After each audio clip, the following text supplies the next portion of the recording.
Top cricket മലയാളത്തിൻ്റെ പുതിയൊരു വീഡിയോയിലേക്ക് സാർ. ഇന്ത്യൻ ക്രിക്കറ്റിന് വലിയ മാറ്റത്തിന് വഴിയൊരുക്കുന്ന റിപ്പോർട്ടറാണ് ഇപ്പോൾ പുറത്തു വരുന്നത്. ഇന്ത്യൻ ടീമിൻ്റെ മുഖ്യ സെലക്ടർ അജിത് അഗാർക്കറുടെ ഭാവി അനിശ്ചിതത്തിലാണെന്ന് വേണം പറയാൻ. അദ്ദേഹത്തിന് പകരം VVS ലക്ഷ്മണനെ പരിഗണിക്കുമെന്നും റിപ്പോർട്ടുകളുണ്ട്. അജിത് അഗാർക്കറുടെ കരാർ ജൂണിൽ അവസാനിച്ചിരുന്നു. തുടർന്ന് 3 മാസത്തേക്ക് BCCI കരാർ നീട്ടിയത്. എന്നാൽ ഇനി കരാർ വീണ്ടും നീട്ടേണ്ടതില്ല എന്ന നിലപാടിലാണ് BCCI എത്തിയിരിക്കുന്നത്. അഗാർക്കറുടെ സെലക്ഷൻ തീരുമാനങ്ങൾ സമീപകാലത്ത് വലിയ വിമർശനങ്ങൾക്ക് വഴിവെച്ചു. ചില സീനിയർ താരങ്ങളെ ഒഴിവാക്കിയതും യുവതാരങ്ങൾക്ക് കൂടുതൽ അവസരം നൽകിയതും ആരാധകർക്കിടയിൽ മുൻ താരങ്ങൾക്കിടയിലും വലിയ ചർച്ചയായി.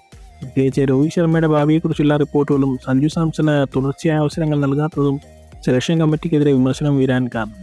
ഇതിനു പിന്നാലെ അഗാർക്കറുടെ തീരുമാനങ്ങളെ ചോദ്യം ചെയ്യുന്ന ശബ്ദങ്ങളും ശക്തമായി ഉയർന്നിരുന്നു. പുറത്തുവരുന്ന റിപ്പോർട്ടുകൾ അനുസരിച്ച് VVS ലക്ഷ്മണനെ മുഖ്യ സെലക്ടർ സ്ഥാനത്തേക്ക് BCCI പരിഗണിക്കുന്നു എന്ന റിപ്പോർട്ടുമുണ്ട്. എന്നാൽ ഇതുവരെ BCCIയുടെ ഔദ്യോഗിക പ്രഖ്യാപനം ഇതുവരെ ഉണ്ടായിട്ടില്ല. അജിത് അഗാർക്കർ മാറിയിൽ ഇന്ത്യൻ ടീമിൻ്റെ സെലക്ഷൻ രീതിയിൽ വലിയ മാറ്റമുണ്ടാകുമെന്ന് വേണം കരുതാൻ. ഇത് യുവതാരങ്ങൾക്കും സീനിയർ താരങ്ങൾക്കും പുതിയ അവസരം നൽകുമോ എന്ന് കണ്ടറിയണം. ഇത്തരം ക്രിക്കറ്റ് വാർത്തകൾക്കായി ഈ ചാനൽ സബ്സ്ക്രൈബ് ചെയ്യുക.